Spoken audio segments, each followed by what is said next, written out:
All right, guys, welcome. It's the first episode. Finally, we've made it. Let's push a button.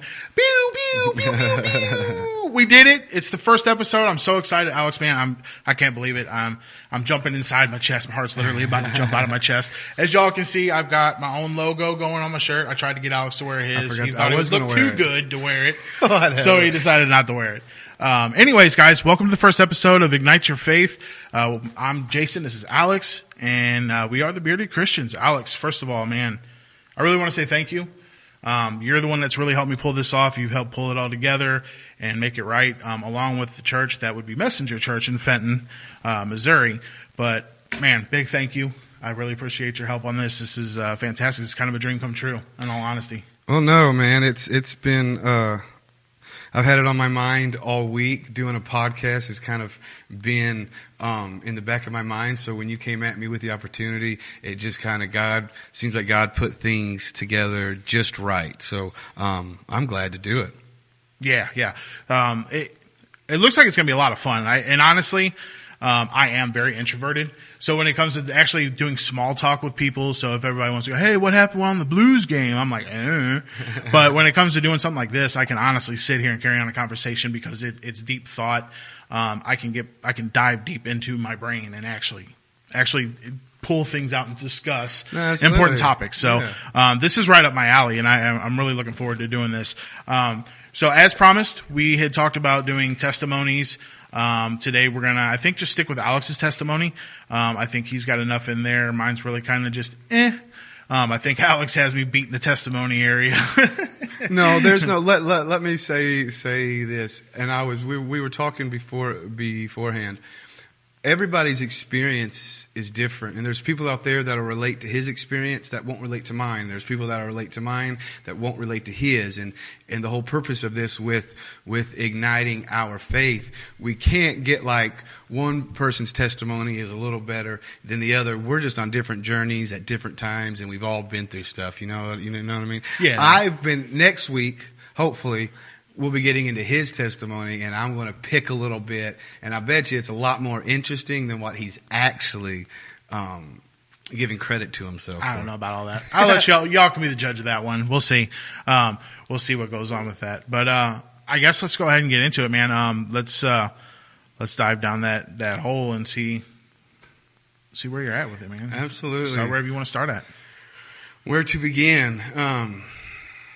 Let's see. So, if y'all know, I grew up here at Messenger Church. We moved here when I was from Mississippi. Whenever I was 4 years old, we were on the road. My dad was he was an evangelist. We lived in a motorhome, me, my mom, and my two brothers. Then we took the church here. And I've grown up in church. As they say, I cut my teeth on the pews of the church. So very, very young, started preaching very, very young. All throughout high school, at school, I was the introvert. I had some friends. I had people that I hung out with, but I didn't have a core group of friends. Church was my core group of friends. That's just how I grew up. My senior year of high school, I'm just going to fast forward all the way to there. My senior year of high school, I got into, wanted to try smoking pot. Now and we can get into this later, it'll be interesting. I don't subscribe to, pot or weed being the gateway drug, and we can talk about that, especially with addiction in a second. But it was my introduction to substances overall. Then it was alcohol, and then not long after that, it was heroin. And I remember, honestly, I started my first drugs. And within 6 to 9 months from not touching a thing to using for the first time, within 8 or 9 months, I was shooting heroin. Oh, wow. So there was no, I'm an all in or nothing type of person. Right.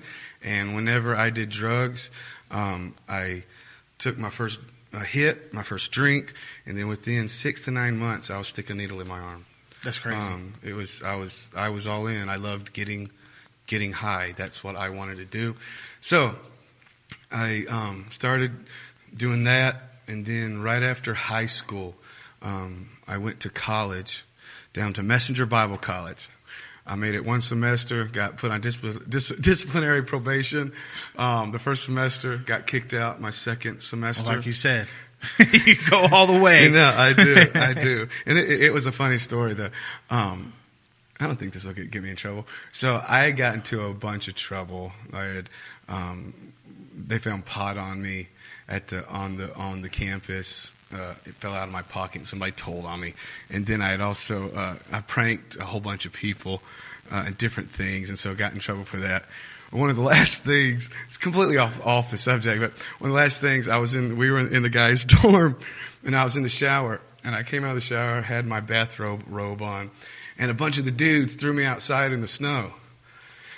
And so there was, I guess I can say this stuff. And so this girl, was walking to the girls' dorm, and I had my bathrobe on, and I didn't show her anything. But she saw, I kind of said it was a friend, I thought. And, I might not should be talking about this on here, and so I went and I flung open the side of my bathrobe, and all she saw was the top part of my leg. You gotta remember, this is years ago when things were more strict. You decided to flash some flesh. Yeah, but it wasn't really flesh. It was the top part of my leg. Anyway, she got offended. She went and told on me, and that was the final straw. So wait, we're not talking about today because easily everybody gets offended now. You show some leg. Yeah, I mean, this was in 2002, 2003, 2002, something like that. So it was what, 15 years ago maybe.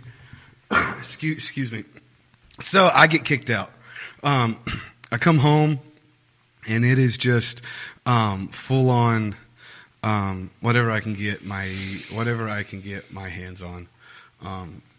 Just anything I could get my hands on, I would do. Any pills, tripping, ecstasy, everything. And then I was introduced to heroin.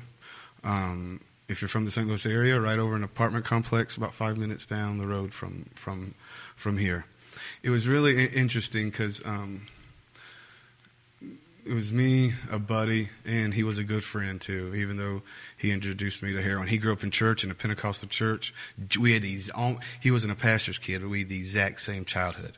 And he had never touched it. He was known at school for not for the kid that would not do drugs. And he went from not doing anything to doing heroin.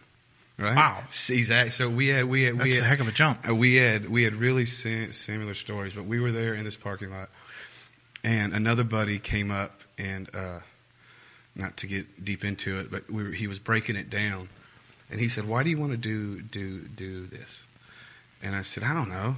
And he said, he was already addicted. This individual, he's not alive anymore. He committed suicide not long after this, but he said it brings back a lot of memories. He said, "This isn't something that you want to get hooked on." He said, and it was like as he was breaking it down for me, he was telling me, "Bro, you don't want to do this, right?" Within 6 months or a year, this individual would take his own life. And so at that time, I started snorting heroin, and then literally it went from snorting heroin to like within a month, I was shooting heroin. And when you start shooting drugs, it goes to a whole nother. Nothing after that, nothing matches up to it, right? Because I've done all drugs after I started shooting drugs, but nothing compared to mainlining a drug.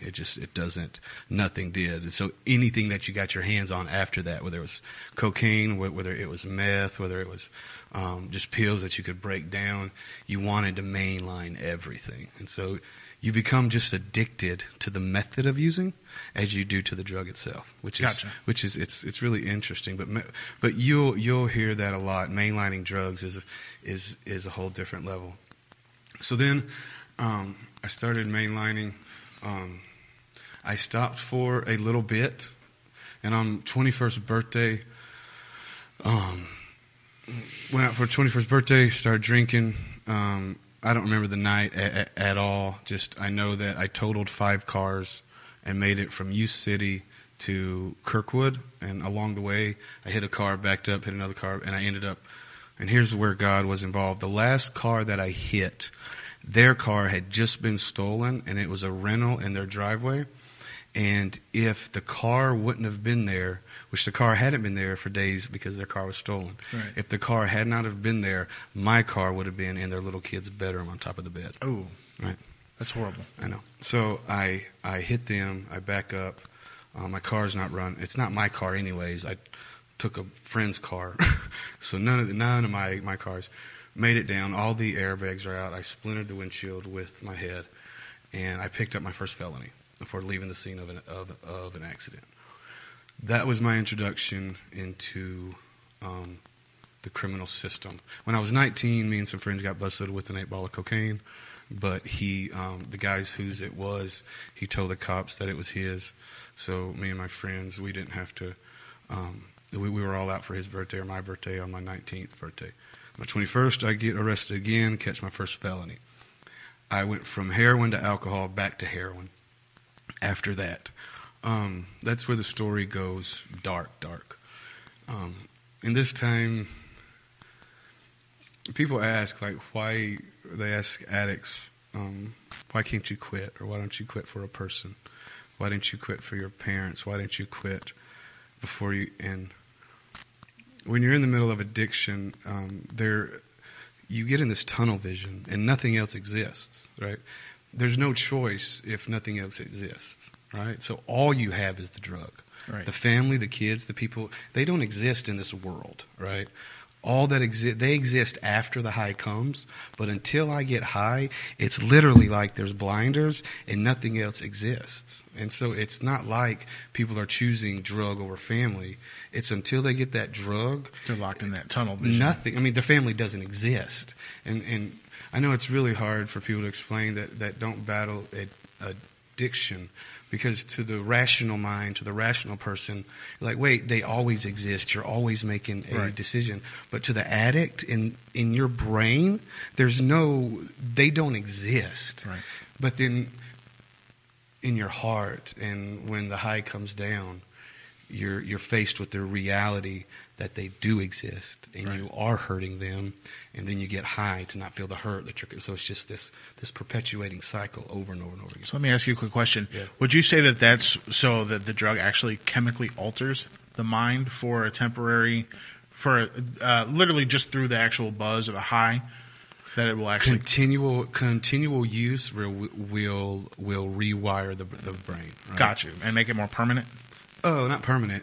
More. I got what you're saying. Okay, so just at that point. Yes. Now, and we can get into that. It depends on your view of it. Some people call it a disease, and that's where the chemical changes are viewed as permanent changes.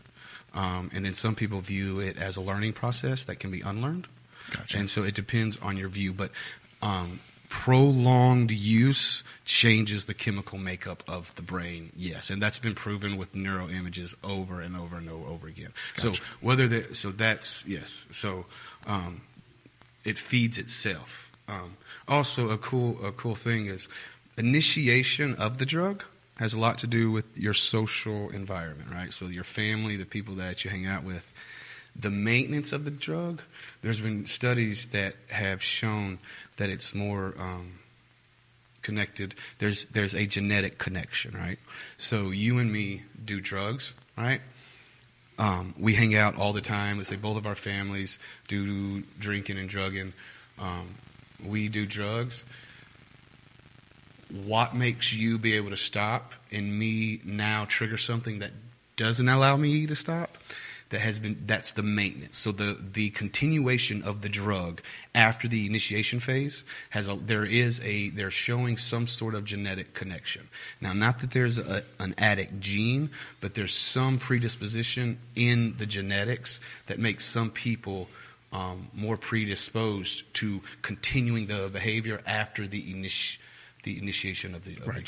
So basically, you're saying that that the genetics actually helps somebody become addicted and allows for that phase to set in their life, versus somebody else in that family, that same genetic makeup, would actually be able to distance themselves from it and be like, I'm done. Yeah, so your environment works upon your genetic that directs you or can influence you in particular pathways. It's not concrete. You don't have to to listen to it, right? But it makes it harder. No, but that's actually very interesting. Okay, so I start doing heroin. We start on this dark path. At this time, I'm living at my parents' house. My parents had to put locks on everything, right? So their closets have locks on them. One of their closets even has a keypad lock. I would break in windows. I would just steal. I needed to get high. And if I couldn't do it on my own, or at this time I wasn't doing what I would do to make money, that put me in prison all those times, but at this time it was just, I was an opportunist to the ones that were closest to me, right? Right. And so I would, I'd steal from my parents. I have a tattoo on my leg. On this leg, it's a snake head, and it's got a dagger cutting it into. My first time going to rehab, my parents said, if you steal anything again, you're going to have to go to rehab. My mom found a chunk of black tar heroin up in my room, and she said, Alex, you're going to rehab. Long story short, I go to rehab. I come out, and I ask my mom, where's this chunk at? A dealer. I owe dealer money, and I gotta give it back to her. Just trying to make up some story. Of course, rehab didn't work. I only made it 2 weeks, right? Come back. The day I get back, I'm trying to finagle ways to get high again, right? So I ask my mom, where's this dealer's asking for me. Either I have to give him money or I have to give the heroin back. And, right. And so she's trying to figure out if I'm lying, if I'm telling the truth. Right. And so I finagle this whole thing up where I get it back and stuff. And I'm supposed to go drop it off. But in that time, she says, Alex, I had a dream, right? She said, in the dream, I go to pick up that baggie of heroin, and when I go to grab it, it's a baggie wrapped around the head of a snake. Right? Interesting. Right. My entire childhood, I had a reoccurring dream of being chased by a snake or snakes. My entire childhood. Same house, same place, same type of snake, same everything. So my whole childhood, I have a recurring dream of being chased by snakes. I get addicted to heroin. In my mom's dream, the heroin is the snake. The snake is the heroin, right? And this tattoo on my leg is a snake with its head chopped off. And I told the tattoo artist, Permanent Vacation Tattoo, St. Charles, Missouri. I told Big Joe Cumby. I told Joe. I said, I want a tattoo, and I want the snake to look mean and vicious, but I want him dead. Right? Because it symbolizes the addiction was mean, it's scary, it hurt, but it's dead. Right? And so this started that time. I go to rehab for the first time. 2 weeks later, I'm out. I've been to 5 rehabs total, a bunch. During this time is whenever I make a mental shift. I don't know if most addicts probably don't do this, but I'm tired of hurting my parents directly. Not that I ever really stopped stealing from them the whole times, because there was times when I still would up until I went to prison. But for the majority of it, I moved into a house on the south side, and I would get money in other means, right? And I would steal. That's how I would steal. I was what they call a booster. So I'd go into stores, I'd steal merchandise, and I would resell it. And this is how I supplied my addiction for years. I'm a 9-time convicted felon. Half of those are stealings. The other half are drugs. And so that's, I started stealing and doing all that stuff. I go to prison. They send me to county jail for the first time. I talked to a guy that's been in and out of prison for a while, Scarface. And he says, he tells me, he said, hey, if you're not planning on quitting, it's better just to go to prison instead of go back on probation. I said, well, he said, if you go to prison in the state of Missouri, your first time you're only going to do 20% anyways. He said, your first bit, you're looking at 3 or 4 years. He said, in the state of Missouri, they can't restart your parole time, which means if you get 4 years from your sentence date, no matter how many times you come back to prison, as long as you don't catch new charges, 4 years from your print date, you're free from the courts. If they put you on probation, They can't put you on probation for more than 5 years, but they can restart it as many times as they want for violations within that 5 years. You don't go to parole, you pee dirty, any of that stuff. You can have, there's people that would be on probation, have 5 years probation, end up being on probation for 10, 15 years because the state would keep starting it back. Right. Then the state gets paid back then $30 every single month. So probation helps. To put an addict on probation and not help them is you're just making yourself money, right? Because you know you're coming back, you know they're going to prison, and as long as they keep asking for probation, which like the first time you get sentenced, they give you probation. Second time you get sentenced, no matter how long you get done, you might get they're going to require you to go to a 30-day outpatient, right? Then let's say you get in trouble again, they might make you do what they call an 84 and out. That means you go to a 120-day drug rehab within the state of Missouri. And then if you're good in 84 days, you get out. Then you can go back and do 6 months after that. And then you can go back and do a year after that, right? This whole time, they're making money off of you being in the system. So my buddy tells me, he said, so if you don't plan on quitting, just take your time, go to prison. And as long as you don't pick up new charges in 4 years, you're done, right? And so I was 2 weeks into my county jail sentence, and I went to court, and the prosecutor came out and said, probation, and we'll let you. And I said, no, ma'am, tell him I want prison time. And she said, what? I said, yeah. I said, just send me I'll go ahead and take my time. So I took my time. I did 10 months my first time to prison, but I was on parole now and not probation. Right. And it's different. I don't know why I got into all that, but if you're in the Missouri criminal system, that's how it works. So, all right. So I go back and forth to prison. I go to prison the first time. I get out, and this is how the addict mind works. There's a saying that goes, "In the spoon by noon," right? So in prison, you get released. I think you can be released at midnight that night, but I would just get picked up the next morning. You get picked up the next morning.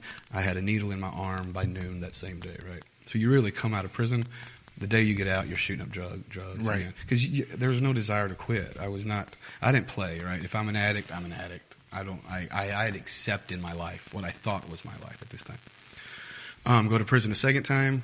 I get out the second time. Do I try to do clean? No. That same time, I'm doing drugs. That same day, I get out. And mind you, so I'm going to ask you right here, and there is no help from the state to help you clean up at this point that you're in and out of the system? I haven't been sentenced to it yet. I mean, if I was sentenced to it, yeah. So I feel like this is a big problem, and I'm not trying to get all political and stuff, but I feel like with our correction, they're not even correction systems. They literally are just there to make a multi-billion-dollar industry is literally what it is. Yeah. You know, they funnel people out, they funnel people back in. Absolutely. The same people are going to come right back into the system. Yeah. And like I said, not to get political and everything, but it is the truth. It's designed to make money, not correction, not literally help people become better. There's nothing political as calling it what it is, right? Because it's very much, especially now because there's so much science. Let's just deal with just the issue of addiction. I'm against the criminality of drugs, right? I have no problem saying that because I don't believe it's the answer, right? I don't believe prison for drug addicts is the answer because you're furthering the same reason why they do it. Now, let's use me as an example, right? I would steal in order to get drugs. Now, should I have been sent to prison for my theft? Absolutely. I did the crime. Should I been sentenced because, like one time I had to go back to prison because a cop found little residue of somebody else's in a spoon in my car and it violated me, right? Now, some other stuff popped up too, but that was it actually caught me another felony because of some residue of a spoon, right? If they wanted to help me, they would have maybe tried to put me in a treatment program like I was the very last time, which was years into it. It was my third bit that time. That one, and we can discuss why that works. Let's get to that. I mean, I'll get to that whenever we get in that. Well, I guess we're getting there now. We're there now. So I go in and out of rehab into prison multiple times. I do 6 months in the county jail. At this time, let me step back. Okay, so I'm in a service here, and I've told this multiple times, but I'll tell it here. I'm in a service here. My brother is the one preaching, and I'm sitting up there, and I think I've got a friend coming to pick me up to go get high. I don't know, but all that was on my mind was getting high, and I was full blown in my addiction at still shooting dope every day. And I'm sitting up there. My brother's preaching. I'm just like, can we please get done with this service? And literally the whole service, there's like this, if you want to call like a bubbling or a bursting coming up in my chest. And I'm a very visual thinker. So it's like this spout that's coming up, and I'm literally pushing it down. And so tears are streaming down my face. Like an outburst, getting ready to come out like, no. Telling me to go down to the altar and give my life back. Gotcha. Right? Okay. Yeah. So it was this thing that, because I kept saying, not yet, I'm not ready. Gotcha. Right? So finally my brother grabs the mic. They're about to close the service, and he says, hold up, there's still somebody here that needs that. I can't close it yet. And at this time, I'm like, you've got to be kidding me. And so finally I was like, okay. So I walked down, and I'm bawling, crying my eyes out. And after that service, I gave my heart back to God. That next morning I was getting high again, right? Right. But I considered my journey starting that night. It was ignited. Yes, exactly. The fire was ignited that night. Over the next 2 years, I went back to prison. Then I went back to prison my last time. I went to Ozark Correctional Center in Springfield, Missouri, what they call a behavior modification camp. And whenever I was there, like you wake up at 6 a.m, you're marching and chanting, like military style. You're in groups every single day. There's they have the DOC, the Department of Corrections, part of the prison. Then within that, there's also a counselor side, and there's a psychiatrist that runs that side. Just all this stuff. And so it was there. That time I was locked up for 15 months. 12 of them, I was there at OCC. And then while I was there is when I told God, it was the very beginning, near the beginning, because I got in. I did drugs in prison at the very beginning whenever I first got locked up. Then not long after that, I told God, I'll do it your way. This entire 15 months, I'll pray, I'll read, I'll study, and I'll give it to you. And if I come out a different person, then okay. If I don't, and I come out and I'm battling this thing and I go right back into using, it's done. I'm going all out. I probably would have OD'd or died or something at that point. And that time, so every morning I'd wake up at 3 or 4 o'clock. Everybody had to be up at 6, and I'd do an hour, 2 hours of devotion and study. And then we had free time from like 5 to 7, something like that. And I would bring out the Greek dictionaries, and I'd go through, and I was going verse by verse, and I would study for another 2 or 3 hours. And I would do that 5 days a week for a year solid. And I started working in the chapel, started leading worship whenever I was in there. I preached whenever I was in there. I finished Celebrate Recovery while I was in there. All of that happened in those. And then I came out. Whenever I came out, and then I'll stop because this is where we, if we want to ask some questions. I came out, and my dad gave me an opportunity as a job again, right? My dad's the pastor of Messenger Church. And he called other pastors and asked them, what do you think about me giving Alex another chance? Because I had messed, people don't really know how bad off it was when it was off. Right, but if ever you're going to get your second chance, you would think this would be the place to get it. Mm-hmm. You know, I mean, we just literally talked about how the prison system itself is literally just a way of funneling money through the state. Mm-hmm. Literally, mm-hmm. I consider it. What is it called? When they illegally change money out. laundering. Yes, I yes, almost yes. consider it a laundering scheme. It really is, Yeah. because you're picking these guys up. You're not giving them any way to earn credibility again. And it just, it feeds itself, and it's kind of disgusting. But you would think anywhere else you're going to get a second chance. A church would give you the second chance. Absolutely. So my dad said, Alex, start learning the board, because I've played music and sang ever since I was a kid. And so he start learning the soundboard, and I want you to start learning social media and all that stuff. He said, but here's the deal. You're going to work 40 hours a week, but I'm only paying you for 20. You're volunteering the other 20. I said, okay, all right. So I got out, and for the first while, I volunteered half and I worked half.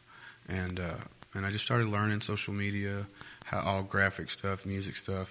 And from there, it went from that to young adults. Or from that to helping in worship, to young adults, to youth, to now it's the title is associate pastor. I'm not a big title person, but Right. It's associate pastor, and it just incorporates. I'm working on my PhD for developmental psychology, focusing on a pathway to addiction.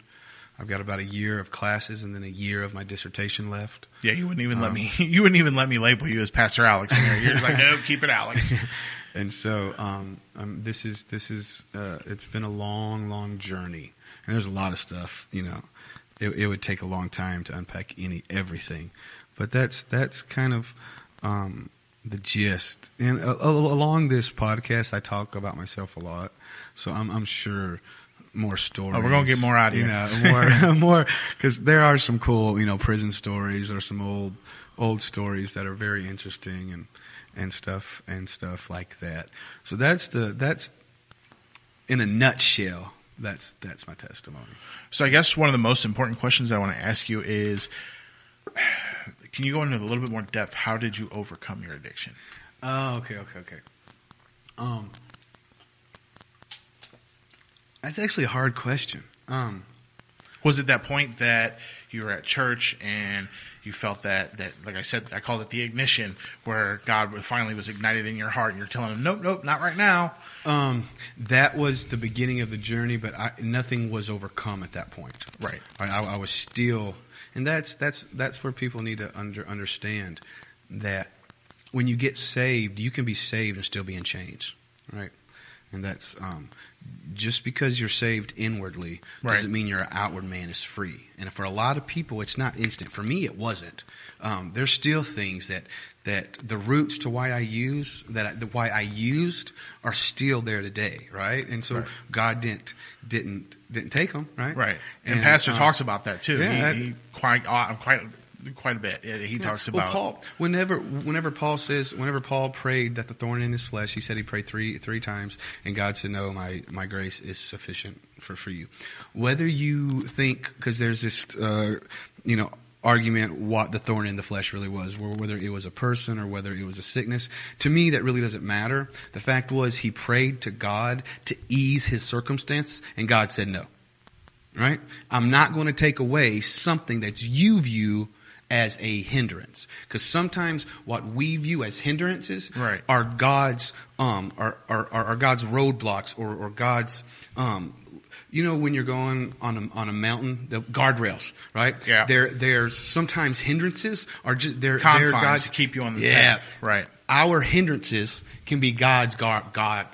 Our hindrances can be God's guardrails, right? And so, what did to overcome addiction?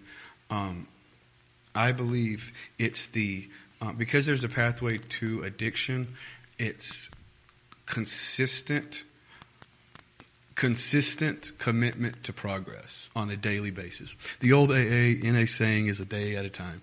So was there a point where, over your amount of time and your dedication to it, was there a point where it just triggered in your head that, man, I've overcome this? Oh, no.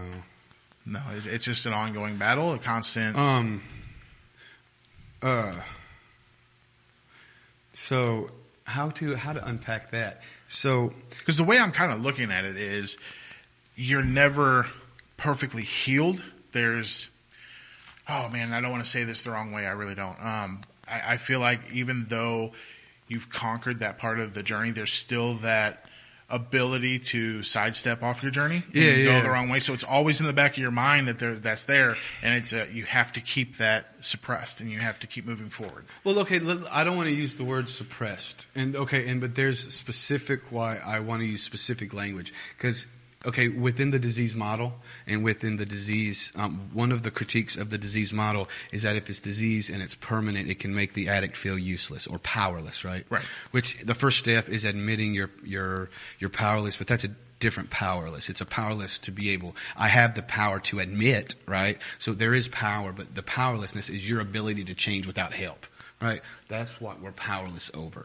We're not powerless in that once we use or if we have this disease, it's never, like once an addict, always an addict, completely false, right? I'm not an addict. I'm an ex-addict, right? Yeah, that's why I was trying to dance around. I didn't know exactly how to put it, but I felt like there was, I don't know, it's kind of hard to explain, that there is an ability that you could end up sidestepping and regressing and going back into it. No, absolutely. Because, okay, so,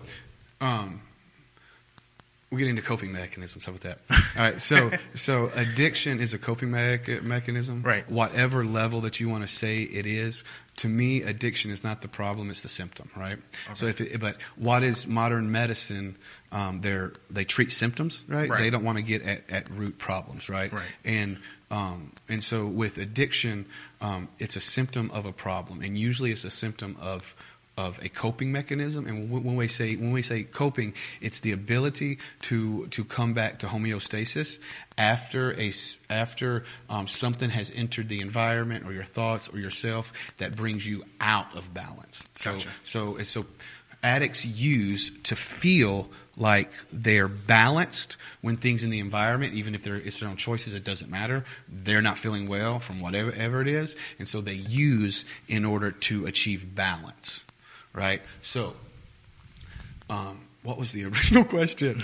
It was basically, was there ever a point where you felt like you had conquered? I can always go out of balance if I don't stay disciplined. Right. So when you say, and then I think we moved into a point where I was trying to explain that I feel like you're never completely over that situation, that there is an ability for it to come back and haunt you, and you can give into that temptation and veer off your path and then go right back into the situation that you were in. So it's one of those things that you constantly have to make sure that you're keeping, I used the word suppressed, but suppress isn't the proper word. I would say that you have to keep a balance, like you said. You have to be aware that, but this is with everybody's problems. It's just addiction is so obvious and in your face. But for every single individual that has any issue, if you do not recognize, I don't care if you've been saved for 50 years and you think you got it all together. If you do not stay disciplined in your daily lifestyle, the issues that you had will come right back. Right? That makes sense. So when you ask me,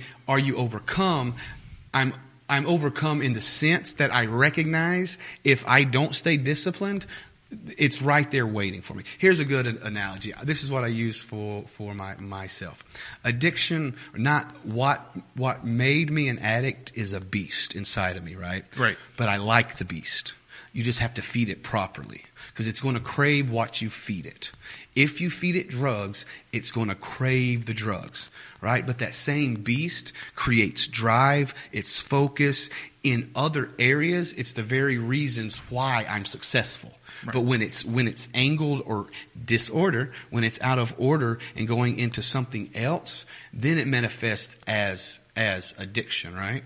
And so it's the same mechanisms that make me an addict when they're directed correctly, when the beast is in the environment in which it was created. Because I believe that addiction happens when we're living beneath what we were created to live. Right? Okay, and we're on a Christian podcast, so let's go ahead and talk about the beast. Okay. Because everybody's probably over there going, oh, this is a Christian podcast.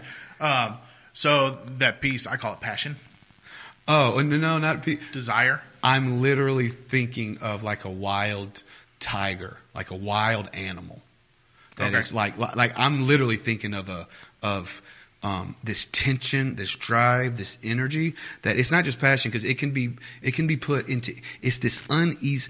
Okay, this is in my head. This is how I see it. You ever been to like a zoo with a tiger or a lion, and how they pace? Yeah. How they pace? That's the addict. right? So when it's caged, when it's an environment beneath which it was created, Okay. it will then manifest unhealthy behaviors. Okay. Lions in cages are going back and forth. They're waiting for somebody. They're not happy, right? So that's the addict. Put the beast in the Serengeti, the lion out in the middle of Africa, And he's dominating his pride and lands. he's doing what he's Gotcha. supposed to do, right? Gotcha. So whenever I say, to me, We're not talking about the devil. yeah, There's no devil inside of us, I promise. the things that make the addict also make it's when it's put in the correct direction, it's a benefit. So there's a specific point, a parting of ways where you can either go dark or you can go light. Exactly. You can have passion, drive, success, and all that out of this beast. And then on the other side, if you feed it, like you said, drugs, pornography, sex addictions, things like that, you can go down that dark side. Exactly. And that beast becomes that incarnate. So you asked, how have I maintained being sober, being on a positive path, right? Right. Whenever you feeding the beast is the music you listen to, it's the shows you watch, it's the conversations you have, it's the people around you, right? What are you, that the beast itself is going to eat what you feed it. Right. And then it's going to crave the same type of food. So if you're listening to music that's all about I don't care what you deal with. If you deal with depression and you listen to sad music all the time, right. You're feeding the beast, right? And he's going to crave what you feed it, right? So what if when you're depressed you give the beast healthy food, right? It's going to make him feel good, and he's going to learn that I need to crave this. You're going to learn. I need to crave this. And I guess you'd call the beast the flesh, right? Like it's what Pastor this morning called it carnality, right? Right. It's this thing inside of you that wants to do bad, but Adam was created with the same desires, right? It's just when you insert sin, those desires go the wrong way, right? So the flesh in and of itself, I don't mean the flesh as in sin flesh. I mean flesh as in every human's desires, right? Right. They're not wrong, right? It's not wrong to feel pleasure. It's not wrong to enjoy life. But it's whenever they're directed in a way that is contrary to the Word of God, Yes, that's when it absolutely. becomes wrong, right? And so and the reason that it's contrary to the Word of God, because the Word of God was given to us to live the optimal human existence, right? And I use different terms, but God wanted Adam and Eve to experience His highest potential. He fell off. So then He gave us the Bible, and then He led us to Jesus. Jesus is what we can be, is the ultimate human experience within the context of a fallen world. That's good, man. Yeah, that is good. Jesus, when we try to be like Jesus, we are trying to have the ultimate human experience in a fallen world. And that happens when we not only care about ourselves and God, but when we are willing to die and to work for others and to help others in a social way. It builds us up. This builds the life upon which we were created to live.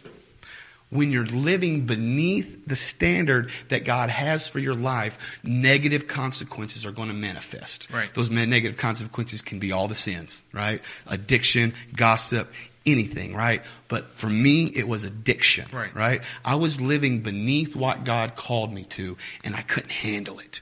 I felt it inside. All the trauma and trauma and the stuff in your past, it's just kinks in the armor that the enemy uses to bring you beneath the standard that God has for you to So you live. literally needed to find another way to fulfill the rest of that. Exactly. And that was drugs. Yes, I did. Or it's the drugs suppressed the negative emotion that I knew. That sounds even better. Yeah, Yes, absolutely. the drugs suppressed the negative emotion that was caused by me living beneath the standard that I knew I was created to live. Because I was raised in this, right? Right. I knew it. The Bible says, "To much is given, much is required." I was raised in a good pastor's home. I knew the way, and I chose to go another way. And coping with that, created a cycle, and we don't have time to get into the We got genetics. about 10 more minutes here. Okay. That's about it. We'll do one more question. All right. And then we'll let them know where everybody can find us. So I guess the one more question that I really was very interested in, because we kind of touched base on it a little bit, but we kind of didn't. And it was more of how addiction affected your family. You did say how they were putting locks on everything. Your mom was like, well, is he telling me the truth? Is he not? I don't expect you to go too far into it, but just how did it affect your family and your relationships with the people that you love the most? It breaks down every relationship, everything. Your parents can't trust you. Your parents have a vision for you, especially, just in different, like no parent, like here's just one story. I was at a homeless shelter. I couldn't be in the house. It was Salvation Army rehab / homeless shelter, so they didn't have a bed, and you could stay in the homeless part until they had a bed opening for rehab. So you go through detox. After your detox, you go to the homeless part while you're waiting for a bed in rehab. My dad came to bring me just a little bit of money, like $10-20, so I could get something to eat. And we're standing outside of the homeless shelter. He says, Alex, he said, I just wanted to be as proud of you. I just want to be as proud of you as I was the day I brought you home from the hospital, right? So from within a dad context, you bring this child home from the hospital. You have all these dreams for him, these visions for him. You hold them up here. 20 some odd years later, you're bringing them money to a homeless shelter because they're strung out on drugs, right? So in my view, I know it creates, like, the stealing is bad and all that's bad and they can't trust you, but the crushing of the dreams that you have for your children. Like, I crushed my dad. And in that moment, like, he had faith and they believed that I would come out of it. Right. But in the moment, I was hurting them. I was living beneath this, but I was also destroying their faith that I could be something greater. Right? Like, I was taking their hope. Right. And for me, that's like, what else do we have but hope? Right. Is that ultimate disappointment that you knew that you were leaving? And I think little kids have that. Like, even when they mess up just a little bit, they have that. That's why I was like, especially like my daughter, if you have to get onto her for something, she gives you that look and starts to cry. Yeah. And it's almost like she knows, like, you broke her heart because she messed up and it hurt your feelings or whatever. It created a point of disappointment. And they don't want to ever let you down. So I can completely relate to that. That's, it is crushing to be a child and let your parents down. And I completely understand that. I said we're going to wrap it up here. But man, it's fantastic testimony, man. I appreciate you coming and leading us through that whole thing, and getting as deep as you did into it. Yeah, and we'll like I said, with this podcast, we'll get deep, because I just touched, like, if we have one where we talk about addiction specifically, getting into, like, the genetics and the family line stuff, that some of that's super interesting. And I love, that's what my whole degree's about. So I love deep diving into that stuff. I think we can make that happen. Yeah, definitely make that happen. Anything else you want to add? No, not at all. God is good. Absolutely. The only reason I'm standing here is because of God. It has nothing to do with me. He brings me to tears almost every other day, thanking Him for the life that He gave me and the life that He kept me from. So that's it. Yep, and I'm going to throw this out here, guys. If you're looking for an on-fire pastor, if you're in the St. Louis area, man, drop on in to Messenger Church on Sundays. You can even do Wednesday nights if you want to. Sundays, man, Pastor had a good one today.